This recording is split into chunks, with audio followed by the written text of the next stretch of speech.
Jekyll versus Hyde, our review, fenirob, and JP.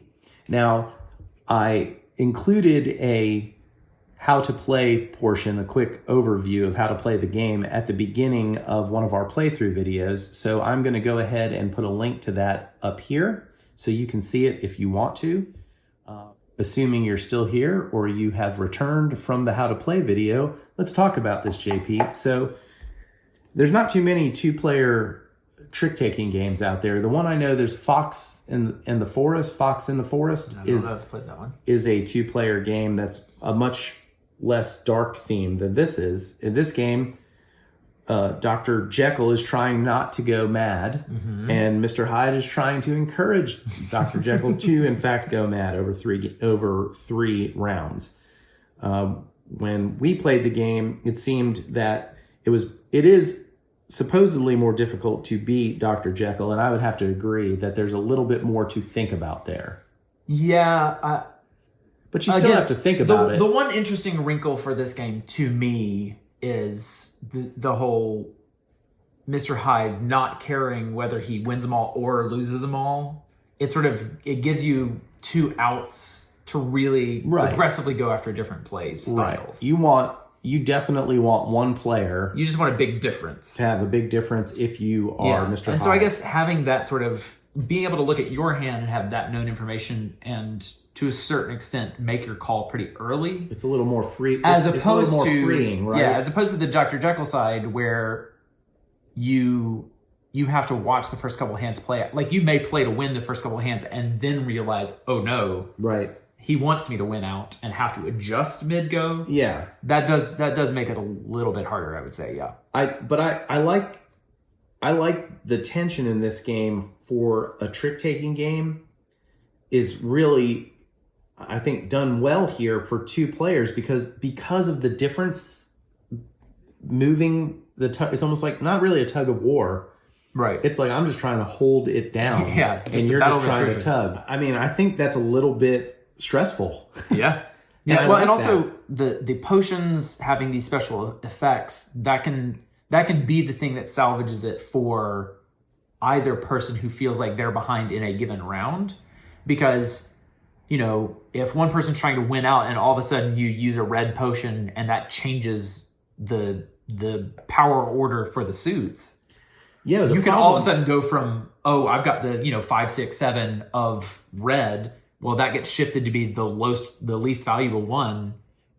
True. Someone else can just win out or lose out on purpose. Yeah, but I tried that and to wipe, and the difference was I ended up losing the trick in which I changed that. Right. So then you had control over which would be the weakest. Right. And you chose the one that was worse for me. Yeah. You actually set the board back up in a worse position than it was before. Yeah. So it's better to receive a red at the right time with a potion, right? If you really want to change it. But you also know, as the player playing the red, that you know the risks that you're putting down, right? A potion could counter, right? So to me, this kind of feels like Mr. Jack in the game, Mr. Jack and Mr. Jack Pocket, in that as Jack, you're under a bit more stress, I think. And I'm going to say it's like 60-40 to me. I feel like...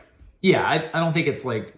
It's not over... blowout situation. No, and in fact, I love the challenge of it. I love Letters from Whitechapel and Whitehall because I like playing as Jack, and I like the tension of having everyone against me or the odds against me. And it's okay if I lose. Right.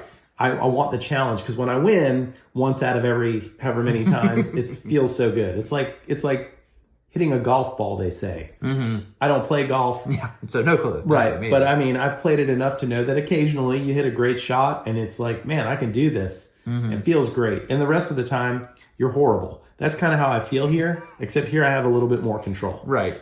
There's your sports ball analogy. There you go. That probably simplified it greatly for everybody. Any downsides to this game? I mean, to me, it seems like as a two-player game, it's quick enough. Yeah, I mean, I guess the only quote downside would be, in round one, you have 8-2, 9-1, horrible. Okay. Yeah, and the thing goes way across the board. Challenge accepted. But again, we're going to play one more round. Yeah. And the worst thing that happens is, as Dr. Jekyll, you hold the person at bay. Right. And then you get this third round where it's actually exciting again. Again, that is the minorest of tiki-taka. And again, it says 20 minutes. Once you're booking, that's probably even an overestimation for the time frame for it. I don't really think that's a downside. It's just I could see how someone may get frustrated after one bad round and feel like, what's it worth? But when the rounds go that fast, just set up and play again. I love the aesthetics. Yeah. I think it kind of pulls this B movie. This guy looks like the Hulk. But I mean, it can't say that, trademark. But it feels like I'm playing in a horror type thing. This is like a Halloween feel game to me. And I can sit here and play this. I think if I was playing this with Fenimon, she would not be super upset about this game, because even though you're at odds with each other, it's not a direct conflict. No. And again, any given round or even game is going to be so short that you're just going to want to do better the next time, as opposed to being super frustrated. It's not a 2-hour game where you got blown out in the first 10 minutes and you have to sit there for another hour and a half or whatever. And there is a variant in the rules that talks about switching sides, and then seeing you playing 2 full games, exchanging who you are, and then at the end of it, whoever won by a bigger difference, a lesser difference, however it is, wins the game. I don't need that. I would play this game 100 times as Dr. Jekyll to win it once. Sure. I would. Yeah. I mean, challenge accepted. So as 2-player games go, certainly as 2-player card games go, I mean, I think this is an excellent game. I can't even believe that I've never heard of this game.